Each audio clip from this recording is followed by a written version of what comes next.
Let's talk a little bit about what's happening in Ecuador.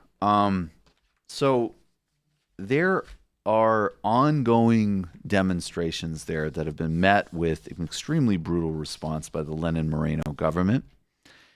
These protests are led by indigenous people, but they also have a representation in labor, in ecology, in women's rights, and all sorts of areas that you would expect of a broad-based organic left uprising. We have some footage that Camila from Telesur posted. I'd follow her account and other Telesur accounts for this sort of thing.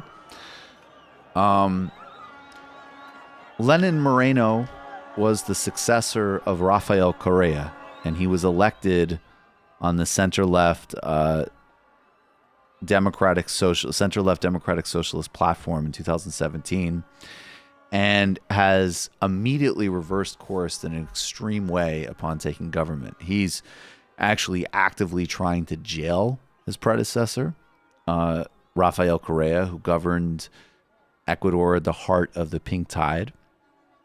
There's rumors that he's taken direct bribes from, the United States.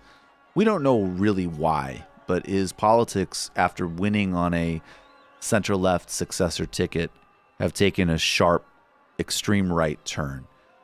This is why he kicked Julian Assange out of the Ecuadorian embassy, as an example. This is why he's reconfigured the geostrategic relationship with the United States into a much more subservient one.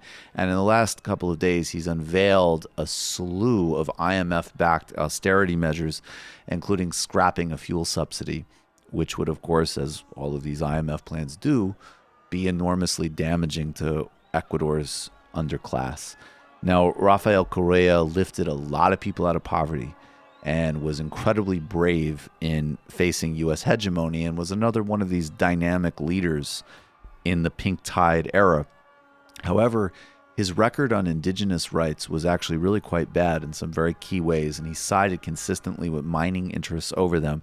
There was some change at points in his administration, and there's complexity to this. But there was real problems there. And so it's significant that this is an indigenous-led movement.